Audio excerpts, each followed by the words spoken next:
શ્રી રાધાજીની કથાને આગળ વધારીએ. સતીત્વ પાવિત્ર્યની અગ્નિ પરીક્ષા. મહાભારતના યુદ્ધ પશ્ચાત પહેલી જ વાર નિજ સ્વસુર ગૃહે પધારેલા જમાઈરાજ ધનંજયના મુખારવિંદ પર વિજયના આનંદ કરતા શોક મિશ્રિત ગ્લાનિના ભાવ સ્પષ્ટ વર્તાતા હતા. વર્ષોના વહાણા વાઈ ગયા હતા, તો પણ હજી આટલો વિષાદ શાને? આવું પૂછવાની કોઈનામાં હિંમત ન હતી, કેમ કે સૌ જાણતા હતા કે ગ્લાનિ અને વિષાદ પાછળ એકના એક લાડકવાયા પુત્ર અભિમન્યુની વીરગતિનો રૂઝાવા આવેલો ઘા એમના માતૃપક્ષના સ્વજનો વચ્ચે આવીને બેસવાથી પુનઃ તાજો થયો હતો. હસ્તિનાપુરે તો ઘણા બધા સ્વજનો એક સામટા ગુમાવ્યા હતા, એટલે ત્યાં તો કોને યાદ કરવા ને કોને યાદ ન કરવા એની જ દ્વિધામાં કિંકર્તવ્યમૂળ થઈ જવાતું હતું.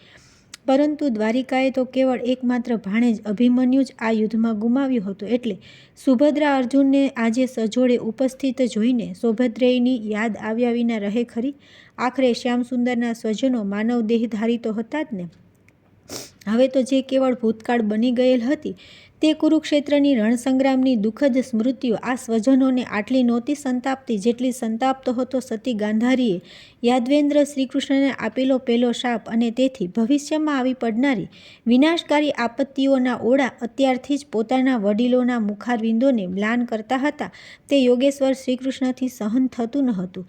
એમની તો જીવન ફિલસૂફી જ એ હતી કે ભૂતકાળ તો અતીતની ઊંડી ગર્તમાં ઢબુરાઈ ગયો, એને યાદ કરીએ શો ફાયદો? ભવિષ્યકાળ તો હજી ક્ષિતિજની પેલે પાર છે, એની ચિંતામાં રાત દિવસ જીવ બાળવાથી શો લાભ? ભૂત અને ભવિષ્યની વચ્ચે જે વર્તમાનકાળ તમારી સમક્ષ મોજૂદ છે એની ક્ષણે ક્ષણનો એવો સદુપયોગ કરો અને એવી પ્રસન્નતાથી માણો કે ખુદ કાળ પણ પોતાની ગતિ થંભાવીને તમને અહોભાવથી જોયા કરે.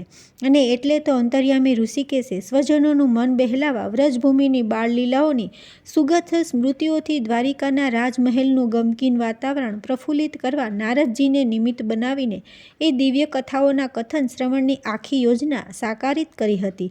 સૌ સ્વજનોની વચ્ચે વીંટળાઈને બિરાજેલા સ્થિત પ્રજ્ઞ શ્રીકૃષ્ણ પોતાના સખા પાર્થને બારીકાઈથી અવલોકી રહ્યા હતા, અને તેથી જેવી કેશવ અર્જુનની નજરો સામસામી ટકરાઈ કે તરત કૌંતેયને ખ્યાલ આવી ગયો કે કુરુક્ષેત્રની રણભૂમિ પર પોતાને ગીતાનું અનમોલ જ્ઞાન આપનાર પ્રભુ શ્રી કૃષ્ણ અંતરથી એવું ઈચ્છી રહ્યા છે કે પોતે એ જ્ઞાનને જીવનમાં ઉતાર્યું છે એની પ્રીતિથી આ આખરી મુલાકાતમાં તો પાર્થ સૌ કોઈને કરાવી દે.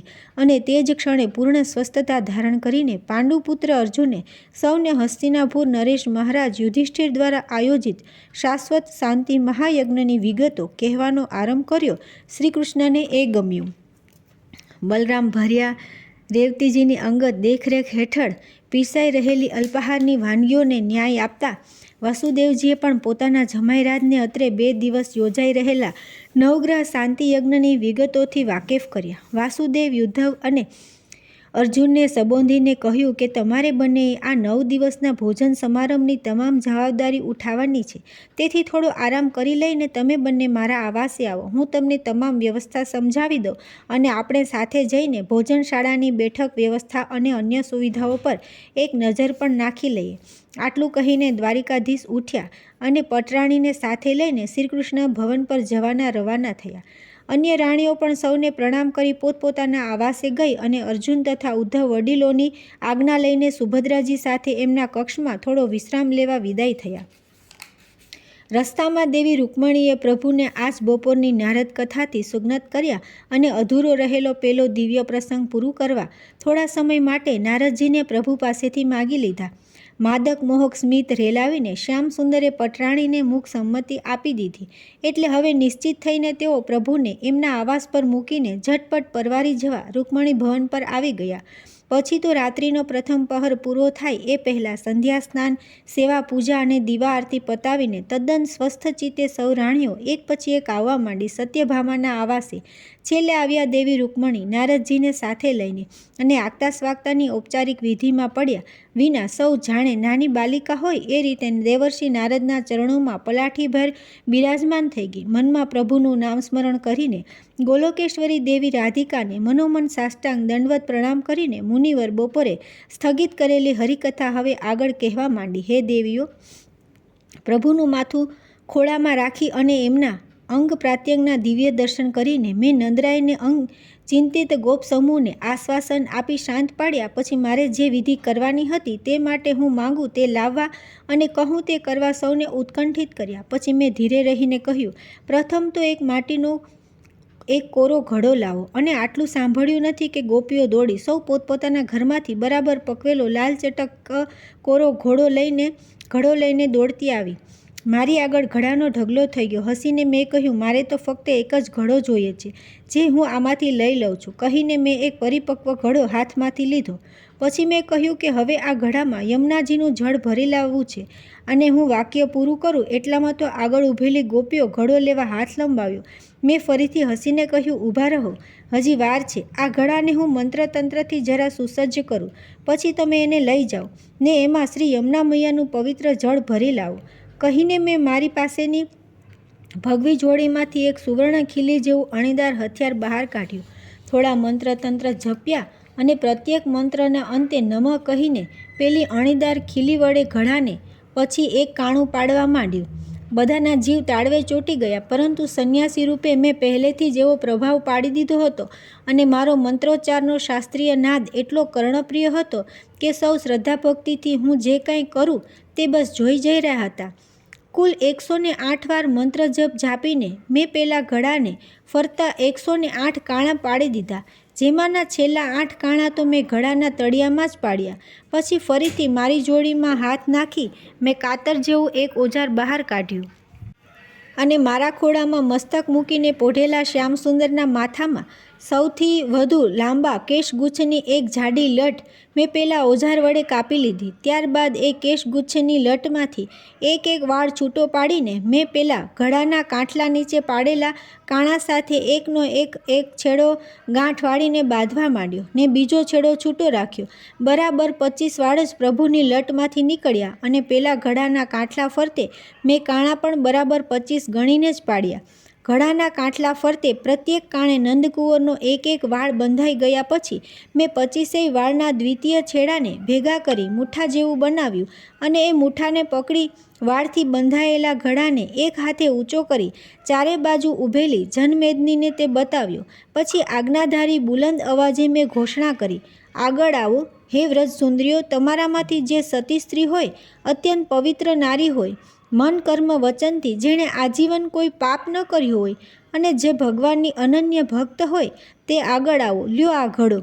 આ રીતે કેશગુચ્છથી પકડીને યમુના કિનારે જાઓ અને આ ઘડામાં છલોછલ યમુના જળ ભરીને વાળના ગુચ્છાના સહારે જ આ જળ ભરેલા ઘડાને ઉંચકીને મને પહોંચાડો. જલ્દીથી કરો. તમે જમના જળ આ રીતે લાવ્યા નથી કે મેં એ જળ આ લાલા પર છાંટ્યું નથી કે તમારો પ્રાણ પ્યારો ભાનમાં આવ્યો નથી. મારા હાથમાંથી ઘડો લેવા તડપાપડ થઈ ગયેલી અને આગળ આવવા ધક્કામુક્કી કરી રહેલી બધી ગોપીઓના પગ પાછા પડી ગયા. બાપરે, આ ગરબા જેવા ઘડામાં તે પાણી ભરાતું હશે અને એમાંય તે પાછા માથાના વાળની તાકાત કેટલી! ભરેલો તો શું, ખાલી ઘડો પણ જો વાળ પકડીને ઊંચકવા જઈએ તો ખાલી ઘડાના વજનથી વાળ તૂટી જાય અને ઘડો ભોય પર પછડાઈને નંદવાઈ જાય અને તો પછી મોટી બે આપત્તિઓ સર્જાય. એક તો પોતે સતી સ્ત્રી નથી, પવિત્ર નથી, પાપમુક્ત નથી અને પ્રભુભક્ત પણ નથી એવું જગ જાહેર થઈ જતાં લોક હાંસી થાય, અને બીજું ઘોડો નંદવાઈ જાય એટલે નંદલાલ સાજું ન થાય અને તો બધો દોષ ઘડો હાથમાં પકડનારના માથે જ આવે. આવું વિચારીને ત્યાં ઊભેલી ગોપીઓમાંથી એકેય આવું સાહસ કરવા આગળ ના આવી. કોઈ ગોપસુંદરી મારા હાથમાંથી ઘડો લેવા આગળ આવતી નથી. એ જોઈને યશોદા મૈયા તો ખરેખર અકળાઈ ગયા અને મારી સન્મુખ આવીને બોલ્યા, મહારાજ, વેદરાજ, આવું તો કંઈ થઈ શકતું હશે? આ છિદ્રવાળું અને કાળા તળિયાવાળા ઘડામાં એક ટીપોએ પાણી રહેતું હશે? આપ તો છલોછલ જમના જળ ભરી લાવવાનું કહો છો અને એ પણ પાછું મારા લાલાના નાજુક વાળથી બાંધેલા ઘડામાં. આવી તદ્દન અસંભવિત વિધિ બતાવીને તો આપે અમને વધારે મુશ્કેલીમાં મૂકી દીધા. હે સ્વામીજી, આ વિધિ કરવાની માંડી વાળો અને કોઈ બીજો ઉપાય હોય તો તે અજમાવીને મારા કાનુડાને બચાવી લો. જુઓ, હવે તો એનો શ્વાસ પણ રૂંધાવા માંડ્યો છે. મને તો હવે એ ઘડી બે ઘડીનો મહેમાન લાગે છે. કહીને યશોદામાં તો ધ્રુસકે રડવા લાગ્યા. એમની સાથે અન્ય સ્ત્રીઓએ પણ રડારાડ શરૂ કરી. મેં ફરીથી બુલંદ અને ગંભીર અવાજે ઘોષણા કરી, માં આપ શાંતિ રાખો, મારા પર વિશ્વાસ રાખો. આપના લાલાને બચાવી લેવા માટે હું અત્રે આવ્યો છું. પછી જો આપ અકળાઈ જશો તો આ વિધિ સિવાય બીજી કોઈ વિધિથી તમારા લાલો ભાનમાં આવી શકે એમ છે જ નહીં. અને મૈયા, મેં જે કંઈ કરવાનું કહ્યું છે તે જરા પણ અસંભવિત છે જ નહીં. આપ તો જાણો છો કે આર્યાવર્તની સતી માતાઓનો મહિમા અપાર છે. એ ધારે તો પોતાના સતીત્વના પ્રભાવે પંખીની જેમ આકાશમાં ઉડી શકે, ભરેલું જળાશય પગે ચાલીને પાર કરી શકે, ધગધગતી અગ્નિજ્વાળાઓ વચ્ચે પસાર થઈ શકે અને મળદાને સજીવન પણ કરી શકે. માં, આ પવિત્ર વ્રજભૂમિની કોઈ પણ સાચી સતી નારી હું જે કહું છું તે ઉપરાંત બીજું ઘણું કરી શકે એમ છે. તમે તેડાવી મંગાવો કોઈ પણ સતીને, પવિત્ર નારીને, પ્રભુ ભક્તિમાં રાત દિવસ લીન રહેતી નિર્દોષ મહિલાને. બાકી હું ફરી ફરીને કહું છું કે આ એકમાત્ર ઉપાય સિવાય બીજા કોઈ ઈલાજ નથી. આપના લાલાની આ મૂર્છા વાળવાની નથી. હું જે કાંઈ કહું છું તે ખૂબ સમજી વિચારીને કહું છું અને એ શક્ય છે માટે જ કહું છું. માં, હવે આપ જરા પણ સમય ન બગાડશો. આ વ્રજભૂમિ તો સતીઓનો જ પ્રદેશ છે. અહીં સતી, યતિ અને ભક્તિઓનો ભંડાર તો અભરે ભર્યો છે. હું તો આવેશમાં આવીને પ્રભુ નારાયણ જાણે બોલાવતા હોય એમ બોલી જતો હતો ને બીજી બાજુ યશોદામાં ચારે બાજુ ખીચોખીચ ઊભેલી કુંવરી, પરણેલી ને પ્રૌઢ ગોપાંગનાઓ પર શ્રદ્ધાભરી આંખ ફેરવી રહ્યા હતા. બધી શરમની મારી નીચું જોઈ ગઈ હતી. કોઈની આગળ આવવાની હિંમત ચાલતી નહોતી. વ્રજની જે ગોપીઓ હજી તો પોતપોતાના ઘરમાં જ હતી અને જેમને કાને હજી કનૈયા કુંવરની આ જીવલેણ માંદગીના સમાચાર પહોંચ્યા જ નહોતા, તેમને પણ હવે તો નંદબાબાએ દાંડી પીટાવીને ઢોલ વગડાવીને ધ્રુજતા સાદે આ સમાચાર પહોંચાડ્યા. સાથે વિનંતી પણ કરી કે પોતાના સતીત્વનું હીર બતાવવા, પોતાની પવિત્રતાની આણ આપવા, પોતાના પાપહીન નિર્દોષ વ્યવહારના સોગંદ ખાવા અને પોતાની નિર્વ્યાજ પ્રભુભક્તિનું ઉદાહરણ પૂરું પાડવા એક ક્ષણનો પણ વિલંબ કર્યા વિના નંદરાયની ડેલીએ પહોંચી જાય. અને આ દાંડી સાંભળીને કુતૂહલવશ દોડી આવેલી અન્ય ગોપસુંદરીઓ પણ સંન્યાસી રૂપે હું હાથમાં જે ઘડો પકડીને બેઠો હતો તે ઘડો લેવા અને મારી શરત મુજબની વિધિ કરવા તૈયાર ન થઈ. હવે જે કંઈ વિલંબ થઈ રહ્યો હતો તે યશોદા મૈયાથી તો સહેજ પણ સહન થઈ શકે એમ હતો જ નહીં. અકળાયેલા ને દુભાયેલા તે ગાજી ઉઠ્યા. તો શું આ વ્રજભૂમિ સતી વિહોણી થઈ ગઈ છે? એવી કોઈ સતી, પવિત્ર, નિષ્પાપીને ભક્ત નારી આ વ્રજમાં હવે જીવતી નથી કે જે મારા લાલાના પ્રાણ બચાવે? બધી મરી પરવારી કે શું? આમ તો મારા કાનુડાની પાછળ રાત દાડો મારો લાલો, મારો કનૈયો કહીને ફરતી હતી. એમાંની એકેય આ લાલાની પ્રાણ રક્ષા કાજે આટલું કરવા તૈયાર નથી. ધિક્કાર છે તમને સૌને. આક્રંદ કરી રહેલા યશોદા માતા ઊભા થઈ ગયા અને મારી પાસે આવીને બોલ્યા, લાવો વૈદ્યરાજ, એ ઘડો મને આપો. મને મારા સતીત્વ પર, મારા પાવિત્ર્ય પર પૂરો વિશ્વાસ છે. હું જ આ ઘડો લઈને જઈ આપ કહો છો એ રીતે જળ ભરી લાવીશ. હું હર્ષ વિભોર થઈ ગયો. પ્રભુની માતાનું આ વાત્સલ્ય અને આ રૂપ મને જોવા ક્યાં મળવાનું હતું?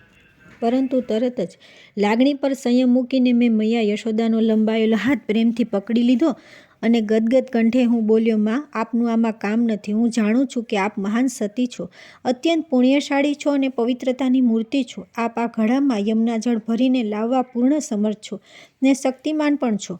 પરંતુ જનેતાના હસ્તે લવાયેલ જળથી આ મુરલી મનોહરની મૂર્છા વળે એમ છે જ નહીં. એ પણ એટલું જ સાચું છે. આ કાર્ય માટે તો આપણા કુટુંબ ગોત્ર સિવાયની અન્ય કોઈ સતી, પવિત્ર રમણીએ આગળ આવવું પડશે. અને જોજો, હમણાં કોઈને કોઈ આવશે, બોલીને મેં અત્યંત ઉત્કંઠાથી ત્યાં ઊભેલી સેંકડો ગોપાંગનાઓ સામે જોયું. બધી ગોપાંગનાઓ પગના અંગૂઠાથી જમીન ખોતરતી હતી ને ભોંયમાં મોં ઘાલીને લાચારીથી એ રીતે ઊભી હતી કે જાણે ધરતી માતા માર્ગ આપે તો અંદર સમાઈ જાય. એકાએક કોઈને યાદ આવ્યું કે વ્રજની પેલી બે સતીઓ જે પોતાને મહાસતી અનસૂયા અને સતી સાવિત્રી કરતાંય મહાન સમજે છે, ગંગા યમુના વૃંદા કરતાંય પોતે વધારે પવિત્ર છે એવું સગર્વ કહ્યા કરે છે, પોતે પાપના પડછાયામાં પણ કદી ઊભી નથી રહી એવું સમજે છે અને પતિની તથા પરમેશ્વરની અનન્ય ભક્તિ કરવામાં એમનો જોટો નથી એવું ગુમાન ધરાવે છે, એ બે જણીઓ તો હજી આવી જ નથી. શક્ય છે કે આપણને અશક્ય લાગતું આ કામ એ બેમાંથી એકાદ તો પોતાના સતીત્વના પ્રભાવે પોતાના પાવિત્રના જોરે પોતાની ભક્તિના સહારે અચૂક કરી શકશે. અને આવી ગુપસુપ જ્યાં ચાલુ થઈ કે તરત જ એમની ઓળખીતી 2-4 ગોપીઓ દોડતી ગઈ એમને બોલાવી લાવવા. થોડી જ ક્ષણોમાં ગોપીઓનું એક ટોળું પેલી 2 સતીઓને ઘટના સ્થળે બોલાવી લાવ્યું. પોતાને સતી શિરોમણી સમજતી એ બંને ગોપીઓ આ રૂઆબભેર આગળ આવી. શ્રી રાધાજીની ભરપેટ નિંદા કરવામાં જ જેમનો મોટો ભાગનો સમય વ્યતીત થતો હતો અને પોતાની પવિત્રતાની બડાઈ હાંકવામાં જ જેઓ સદા રમમાણ રહેતી હતી, તેવી આ બંને યુવાન ને પ્રૌઢ ગોપીઓએ મેં કહી તે બધી વિધિ જાણે કોઈ નાનું બાળક રમતના નિયમો બેપરવાઈથી સાંભળે એ રીતે સાંભળી તરત જ એ બંનેમાં જે પ્રૌઢ ગોપી હતી એ મિથ્યાભિમાનથી બોલી, બસ આટલું જ કરવાનું છે, એમાં તે શા ભાર છે? આવું બધું તો મારા માટે તદ્દન સહજ સાધ્ય છે. લાવો મહારાજ તમારો ઘડો, હું હમણાં જ એમાં જમનાનું જળ ભરી લાવું છું. એમ કહેતા તેણે મારા હાથમાંથી પેલો છિદ્રવાળો ઘડો કેશગુચ્છ પકડીને ઊંચકી લીધો ને ઝડપથી એ તો યમુનાના કિનારે જવા આગળ વધી. એની પાછળ પાછળ એની પ્રશંસક કેટલી ગોપ સ્ત્રીઓ પણ રવાના થઈ. પરંતુ થોડી જ વારમાં એ તો જેવી ગઈ હતી તેવી ને તેવી ધોયેલા મૂળા જેવી હાથમાં ખાલી ઘડો લઈને પાછી આવી. એના ચહેરા પર 100 મણ કાજળની કાળાશ લીપાઈ ગઈ. કોઈની સામે નજરથી નજર મિલાવા જેટલી પણ એનામાં હિંમત ન રહી. એના સતીત્વનો ગર્વ અને પાવિત્ર્યનો દંભ નેસ્ત નાબૂદ થઈ જતા એણે આવીને ચૂપચાપ ભીનો ઘડો પેલી બીજી જુવાન સતીના હાથમાં સોંપી દીધો અને નીચા મોઢે ઘરભેગી થઈ ગઈ. પોતાની સહચરીની આવી કફોડી હાલત નજરે નિહાળવા છતાં બીજી યુવાન ગોપીને તો પોતાના સતીત્વ પર, પાવિત્રતા પર અને પતિ અને પ્રભુ ભક્તિ પર તથા પોતાના નિષ્પાપ જીવન પર એટલો ઘમંડ હતો કે એણે પૂર્ણ અભિમાનથી ચોમેર ઊભેલા જનસમુદાય ભણી એક સગર્વ દ્રષ્ટિ ફેંકીને પેલા ઘડાને કેશગુચ્છથી પકડીને આમ તેમ હુલાવ્યો ઝુલાવ્યો ને પછી ઠસ્સામાં ને ઘમંડમાં તે નદી ભણી આગળ વધી. નંદબાબા, યશોદા મૈયા, હું અને સેંકડો ગોપી એના પાછળ ફરવાની આતુરતાથી રાહ જોઈ રહ્યા. પણ આ શું, એ પોતે પણ સફેદ પૂણી જેવી ધુઆપુઆ થઈને પાછી આવી અને મારા હાથમાં ઘોડો પાછો આપતા તમામ લોકો સાંભળે એટલા જોરથી અને ગુસ્સાથી બોલી, મહારાજ તમારી મતિ ફરી ગઈ લાગે છે. જેનું તળિયું જ કાણું હોય એવા ઘડામાં તે પાણી રહેતું હશે? હું તો દુનિયાની કોઈ પણ સતી સ્ત્રી, ખુદ સીતાજી કે પાર્વતીજી પણ અસંખ્ય કાણાવાળા ઘડામાં યમુના જળ ભરીને ન લાવી શકે એમ છાતી ઠોકીને કહેવા તૈયાર છું. મને તેના ઘમંડ પર દયા આવી. મેં ઘડો સાચવીને બાજુ પર મૂક્યો અને પછી ધીર ગંભીર સ્વરે કહ્યું, દેવી, હજી તમે સતી સ્ત્રીનો મહિમા અને પરચો જોયો નથી. તમને ક્યાં ખબર છે કે જે સતી સ્ત્રી પોતાના સતીત્વના જોરે બ્રહ્મા, વિષ્ણુ, મહેશને પણ નાના બાળક બનાવી દે. પરંતુ હું વાક્ય પૂરું કરું એ પહેલાં તો છોભીલી પડી ગયેલી આ બીજી સતી ઘર ભેગી થઈ ગઈ. આ બાજુ કલાકોથી બેહોશ પડેલા કાનકુંવરની હાલત હવે તો લગભગ મરણાસન્ન થઈ ગઈ હતી. નાડી ખેંચાવા લાગી, શ્વાસોશ્વાસ મંદ પડી ગયો હતો અને ચહેરો નિશ્ચેત થવા માંડ્યો. જે જોઈને આકુળ વ્યાકુળ થઈ ગયેલા યશોદમા કાકલુદી ભર્યા અવાજે કહેવા લાગ્યા, યોગીરાજ, કૃપા કરીને આપ મને કહો કે આપની જાણમાં એવી કોઈ સતી નારી, પવિત્ર મહિલા, ભક્તવત્સલા સ્ત્રી છે કે જે આ વિધિ પાર પાડી શકે? મહારાજ આપ મને એનું નામ ઠામ આપો તો હું એમના ચરણે પડી એમની આગળ ખોળો પાથરી એમને મારા ખભે ઉંચકીને અહીં લઈ આવવા તૈયાર છું. બોલો વેદરાજ, ઝટ બોલો. આ મારો લાલો તો ચાલ્યો, હવે એ તો ઘડીસાજ છે. એનો જીવનદીપ બુઝાઈ જવા આડે હવે જાજી વાર હોય એમ લાગતું નથી. કહેતા કહેતા યશોદા મૈયાએ છાતી ફાટ રુદન કરવા માંડ્યું. આટલી કથા કહ્યા બાદ નારદજી જલપાન કરવા સહેજ થોભ્યા. પાણી આવી તે પહેલાં તેમણે શ્રીકૃષ્ણની અષ્ટરાણીઓને એટલું કહી દીધું કે હે દેવીઓ, જે ભૂમિકા ભજવવા ભગવાન નારાયણે મને સંન્યાસી રૂપે વ્રજમાં મોકલ્યો હતો તે ભૂમિકાની પરાકાષ્ઠા અને ચરણસીમા હવે આવી ગઈ છે. કેમ કે જે ક્ષણની હું આતુરતાથી રાહ જોતો હતો અને કોઈક મને એવું કંઈક પૂછે એ આશાએ ધીરજ રાખીને બેઠો હતો તે રમ્ય ઘડી આવી ગઈ. ખુદ યશોદામાએ જ પૂછ્યું પછી મારે બીજું શું જોઈએ? સેવિકાઓ દ્વારા લવાયેલ સુગંધિત જળ ભરેલા પાત્રોને સૌએ ઝડપથી ન્યાય આપી દીધો અને સત્યભામાએ સેવિકાઓને ઝટપટ વિદાય કરી દીધી. પછી નારદજી આગળ વધ્યા. યશોદાજીની વિનંતી સાંભળીને મેં કહ્યું, નંદરાણી, ચિંતા ન કરો. હું મારી જ્યોતિષ વિદ્યાના જ્ઞાનથી આપ સૌને એટલું તો અવશ્ય શોધી આપવા સમર્થ છું કે આવી કોઈ સતી શિરોમણી સ્ત્રી આટલામાં ક્યાંય છે કે નહીં. એટલું કહીને મેં ક્યારનું એ મારા ખોળામાં હતું તે શ્યામસુંદરનું મસ્તક ઓશિકા પર જાળવીને ગોઠવ્યું ને ઊભો થઈને હું આંગણામાં ધરતી પર બેસી ગયો. મારી જોડીમાંથી એક લાંબી સળી કાઢી મેં ભોંય પર આડાઅવળી ઊભી ત્રાસી રેખાઓ અંકિત કરવા માંડી. લોકોની નજર લાલા પરથી હટીને હવે મારા પર મંડાઈ ગઈ. મેં પૂર્ણ પ્રભાવ જમાવવા પ્રભુના શ્રીચરણથી પાવન થયેલી એ ધરતીની ધૂળમાં ભાત ભાતની રેખાઓ દોરી, ચિત્રાંકનો આલેખ્યા, મંત્ર તંત્રના સિદ્ધિ ચક્રો કર્યા, આંગળીઓના વેઢા ગણ્યા અને પછી એકાએક મુખ પર અત્યંત પ્રસન્નતાનો ભાવ આણીને મેં બુલંદ અવાજે ઘોષણા કરી, મળી ગઈ માં, મને ભાળ મળી ગઈ. મારી આ વિધિ સાંગોપાંગ પાર પડી શકે એવી એક મહાસતી પતિત પાવની માં જગદંબા સ્વરૂપા યોગ માયાની નિશાની મને મળી ગઈ. મારું શાસ્ત્ર કહે છે કે તેઓ અહીંથી બહુ દૂર નથી. આ વ્રજની પુણ્યભૂમિ પર આટલામાં જ ક્યાંક અત્યારે ભાવદશામાં બિરાજમાન છે. માં, મારું ગણિત એમ કહે છે કે તેમની પવિત્ર ચરણરસથી અને નિષ્કલંક પ્રભુભક્તિથી કેવળ વ્રજભૂમિ જ નહીં, આર્યાવર્તની સમસ્ત ધરતી ધન્ય બની ગઈ છે. માં, યશોદા મૈયા, મારી વિદ્યાના આધારે હું કહું છું કે એમને તેડી લાવવા માટે આપે જાતે ત્યાં જવાની કોઈ જરૂર નથી. આમાંથી કોઈને પણ દોડાવો અને કેવળ એટલો જ સંદેશો કહેવડાવો કે વ્રજેન્દ્ર નંદન, નંદનંદન, શ્યામ સુંદર, યશોદાનંદન, મુરલી મનોહર, ગિરધર ગોપાલ અહીં બેહોશ થઈને મૂર્છાવશ પડ્યા છે. બસ આટલું સાંભળ્યું નથી કે ક્ષણાર્ધમાં તેઓ જ્યાં બેઠા હશે ત્યાંથી ઉઠીને દોડતા અહીં આવી પહોંચશે. જાઓ, ઝટ જાઓ, તેડી લાવો આર્યાવર્તની એ સ્થિતિ શિરોમણીને ખૂબ સન્માનપૂર્વક અહીંયા. મેં આટલું કહ્યું નથી કે બેઠેલો ગોપ સમૂહ ઊભો થઈ ગયો. ઊભા હતા તે નરનારી આગળ ધસી આવ્યા અને મારી સાવ નજીક હતા તે સૌ વાંકા વળી હું કોનું નામઠામ આપું તે સાંભળવા તલપાપડ થઈ ગયા.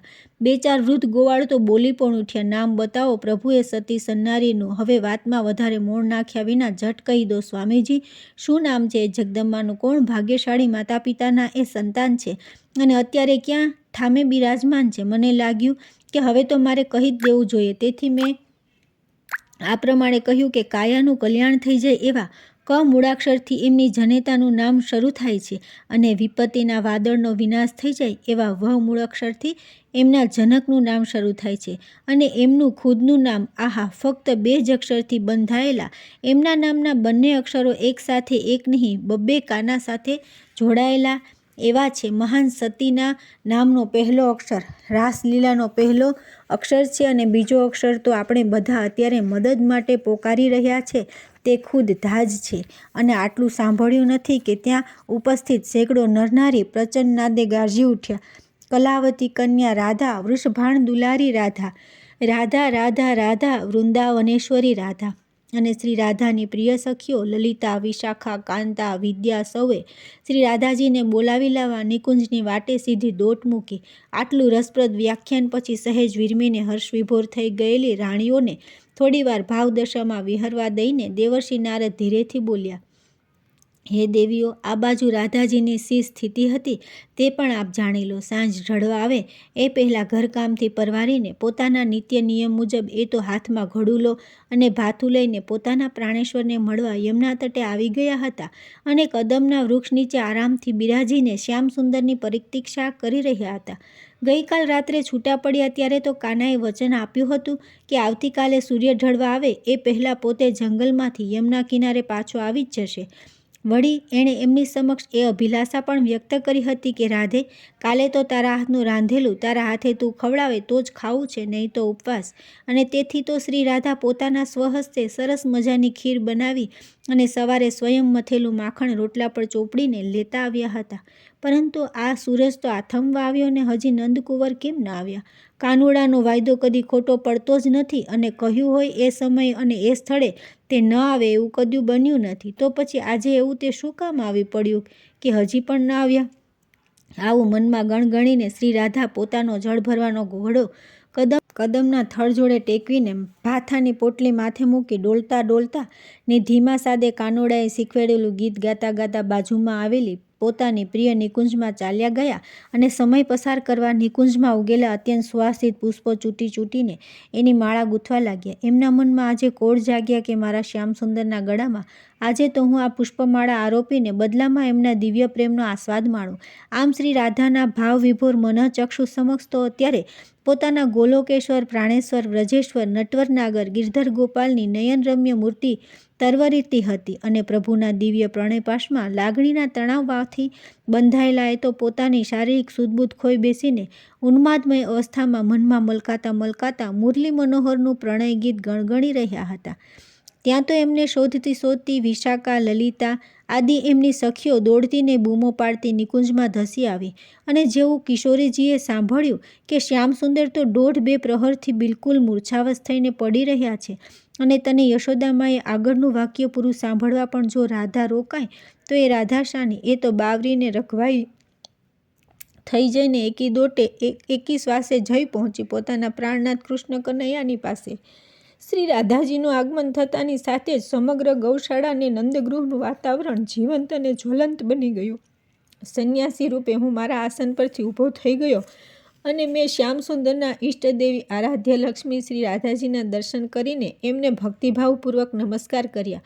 મારા પગલે પગલે નંદબાબા, યશોદામૈયા અને સમસ્ત ગોપ સમુદાય પણ દિવ્ય તેજથી ઝળહળ થતી શ્રી રાધિકાજીની પવિત્ર મુખાકૃતિને આશ્ચર્યચકિત નજરે જોઈ રહ્યા ને મનોમન એમને વંદી રહ્યા. શ્રી રાધિકાજી તો કંઈ પણ બોલ્યા વિના સીધા જ પહોંચી ગયા પોતાના બેહોશ પડેલા પ્રાણેશ્વરના મુખારવિંદના દર્શન કરવા. કાનકુંવર સામે એકીટસે આશ્રુભીની આંખે જોયા કરતા એ વ્રજેશ્વરી મનમાં વધ્યા, મારે ખાતર આપે શા માટે આટલું બધું કષ્ટ લીધું પ્રભુ?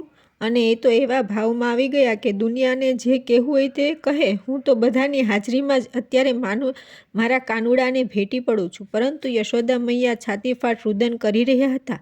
એ તરફ એકાએક ધ્યાન જતાં શ્રી રાધાજી પાછા પડી ગયા. મેં ખૂબ ઝડપથી એમની સન્મુખ આવીને જે વિધિ એમને કરવાની હતી તે કહી સંભળાવી. એક ક્ષણનો પણ વિલંબ કર્યા વિના પ્રથમ શ્યામસુંદરને અને પછી એમના કેશની લટથી બંધાયેલા પેલા ઘડાને પ્રણામ કરીને પૂર્ણ શ્રદ્ધા ભક્તિથી તેમણે ઘડો ઉપાડ્યો અને મનમાં શ્રી કૃષ્ણ શ્રી કૃષ્ણ રડતા રડતા એ તો સડસડાટ યમુનાના તટે ઉપડી ગયા.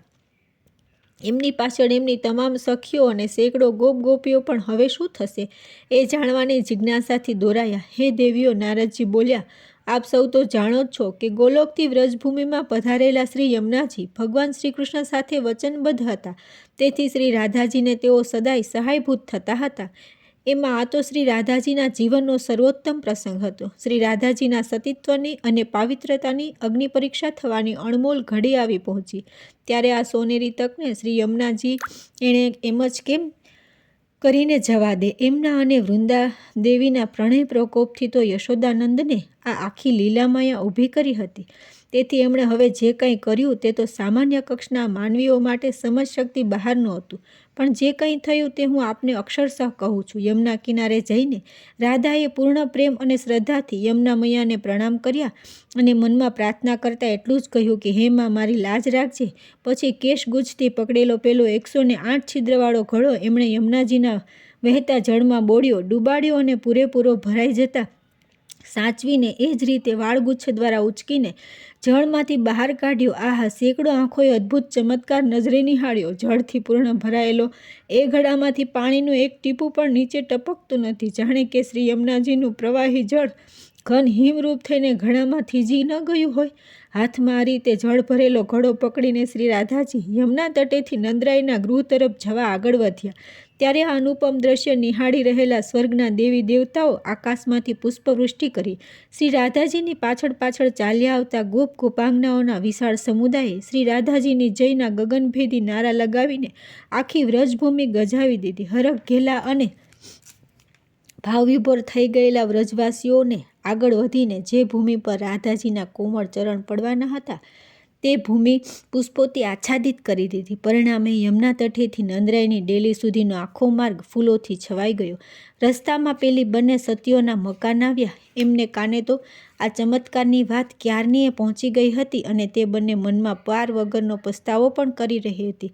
એમના મનમાં હવે તો સ્ત્રી સ્વભાવવશ છૂપો ડર પણ પેસી ગયો હતો કે સતી શિરોમણી પાવિત્ર મૂર્તિ રાધાજી જેવા મહાન દેવીનું આપણે અપમાન કર્યું છે, નિંદા કરી છે, બદદોઈ કરી છે. તેથી જો આ સતી દેવી આપણને શાપ આપશે તો આપણું શું થશે? તેથી તે બંને સ્ત્રીઓ દોડતી સામે ગઈ અને ક્ષમાયાચના કરતી શ્રી રાધારાણીના શ્રીચરણોમાં ઢળી પડી.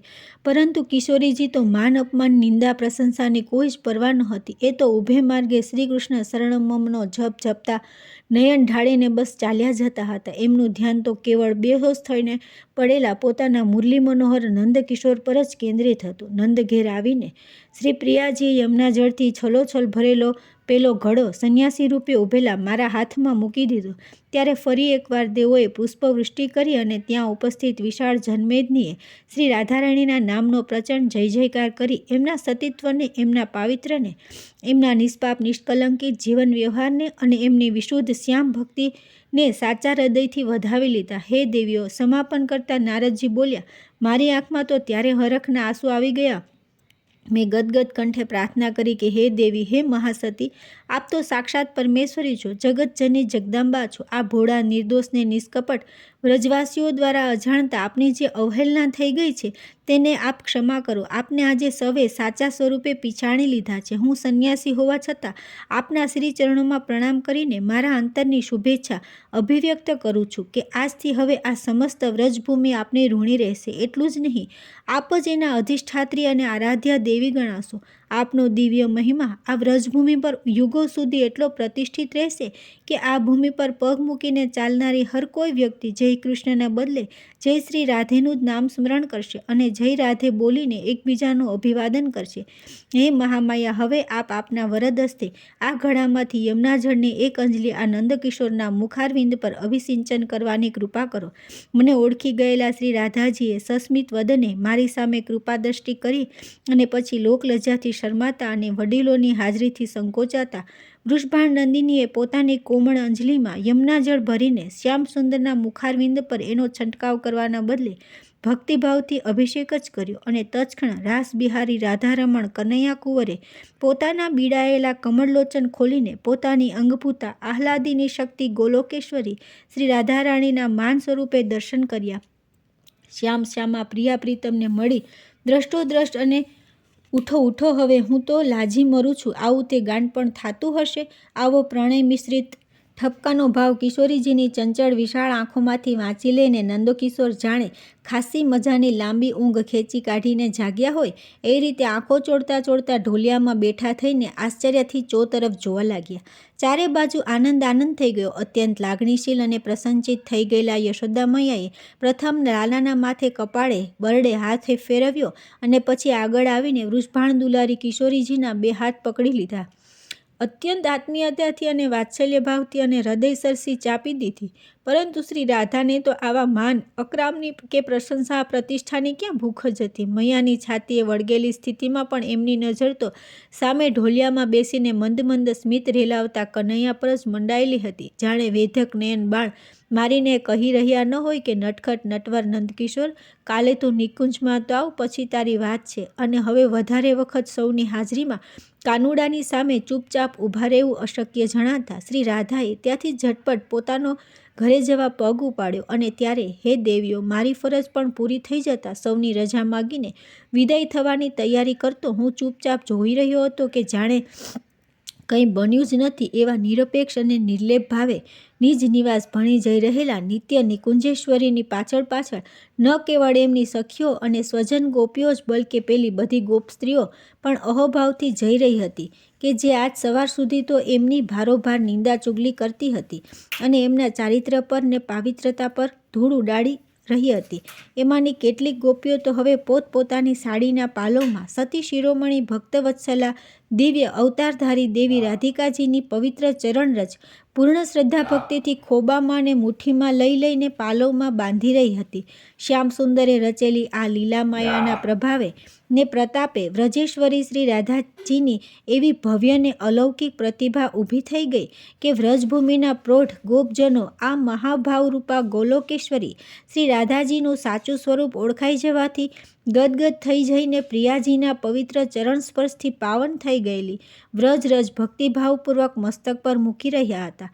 એટલું જ નહીં, કોઈ તો એ વ્રજરજમાં આળોટીને ધન્યતા અનુભવી રહ્યા હતા. નારદજીએ આ દિવ્ય કથા એવી પ્રવાહી શૈલીમાં અને રસપ્રચુર રીતે વર્ણવી કે રાત્રિનો બીજો પ્રહર ક્યારેય પૂરો થઈ અને દ્વારકાધીશ સાથે અગત્યની ચર્ચા વિચારણા પૂરી કરીને અર્જુનજીને ઉદ્ધવજી ક્યારે માતેશ્વરીના મહેલે જવા રવાના થયા એની પણ કોઈને ખબર રહી નહીં.